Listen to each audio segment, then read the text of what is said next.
કરી લઈશું, જ્યાં જ્યાં મિટિંગોને સભા કરવાની છે, જ્યાં જ્યાં સભા કરીશું, તમારથી કદાચ બીક લાગતી હોય ને તો અમે એ ટીમ પર અલગથી બનાવી દઈશું ફ્રી પ્રદેશ માંગવા માટે કે અમે અલગ અમારા માથે લઈ લઈશું. બાકી અમે છોડવાના નથી આવનારા દિવસોમાં. અને અમે તો પ્રફુલભાઈ ને રાજભાઈ અમે તો નક્કી કરી નાખ્યું છે કે અમે ટિફિન બાંધીને નીકળી પડવાના છે ગામડે ગામડે અને વિસ્તારોમાં લોકોને એક કરવા માટે કે હવે લડવા સિવાય ને મરવા સિવાય બીજો કોઈ રસ્તો નથી, આના સિવાય કોઈ રસ્તો નથી. કેમ કે જ્યાં જ્યાં આંદોલન કરીશું ત્યાં ઉગ્ર રીતે પણ આપણે બનવું પડશે, નહીં ચાલે. ભલે પેલો નાગ બેઠો હોય, એક કહાવત છે એક મંદિર જેવો હતું નાનું છે કોટાએ કે મહારાજ બેઠેલા હતા ને એક સાપ હતો ત્યાં આગળ. તો પેલો હાથ ઘડી વખતે ત્યાં આગળ ફૂફાડા મારે પેલા આવવાના બંધ થઈ ગયા. મારા બહુ જૂની કહાવત છે, દીપકભાઈ હસતા છે એટલે અમને ખબર છે.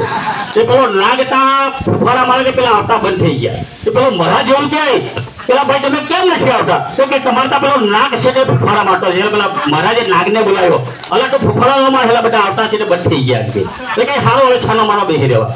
તે નાગ છાનો માનો બેહવાનો થયો તો પેલા જેટલા આવે એટલે કે પેલો ફૂફાડા મારતો તો આજે કેમ નથી મારતો? કાકડી ચારવા કરે પાછા, પેલા કાકડી ચારવા કરે. તો પેલો નાગ કંટાળીને પેલા ગયા. પછી મહારાજ કે હું હવે નાહી જવાનો છે, આટલેથી કંટાળો આવ્યો થઈ કે કેમ? તો કે પેલા જેટલા આવે એટલા કાકડી મારે તમે મને ના કી ફૂફાડા મારો. ઓલા કે તું કયટ તો ન પણ કમસે કમ ફૂફાડા મારે એમ કે તને કાકડી ચારા તો નહીં કરે. એટલે આપણે કદાચ કોઈને નહીં કરે એટલે કરીને ફૂફાડા મારવું જ પડશે આવનારા દિવસોમાં, તો જ મેળ આવે છે. બરાબર? એટલે ઉપરભાઈ તમે ચિંતા નહીં કરતા. આપણા જે આગેવાનો છે એ આગેવાનોને કોઈ તકલીફ આપણે કોઈ જગ્યાએ નહીં પડવા દઈએ. પણ જ્યાં અમારી રીતે અમારે કંઈ કરવાનું હોય તો અમે અમારી બી ટીમ અલગ બનાવી દઉં. ને ઓલરેડી અમારી બી ટીમ છે, ઓલરેડી છે, પણ તે કોઈને ખબર નથી. બરાબર? એટલે અમે આવનારા દિવસોમાં આને બહુ આયોજન પૂર્વક, કેમ કે અમને એટલી ખબર છે કે આઈબી ના લોકો પણ બેઠા છે, પોલીસ તંત્ર બી બેઠું છે, પણ અમે કોઈ બીજા જ નથી ને યાર.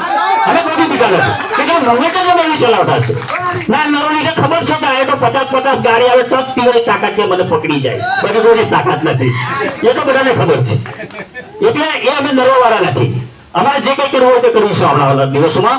ને અમારા તો કઈ બધી કેસેટો ને બધી તંત્ર પાસે પડી જ છે, એનાથી કઈ અમને ફરક નહીં પડે.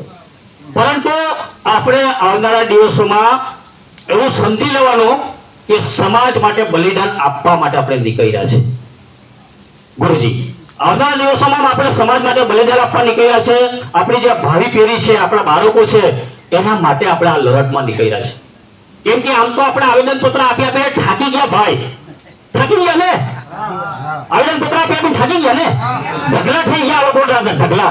એના જાણે કે થોડીક વાર જાય આદિવાસી ને જાગો આદિવાસી ને થોડીક વાર નાહી જાય પાછા. એવું જ થતું છે બધી જગ્યાએ. અને પેલા આવેદન પત્ર નો ઢગલો તાપ પડેલો છે. કોઈ તમને રિટર્ન જોબ આપ્યો? કોઈ મામલતદાર કલેક્ટરે ઈડીઓ આપ્યો કોઈ જોબ?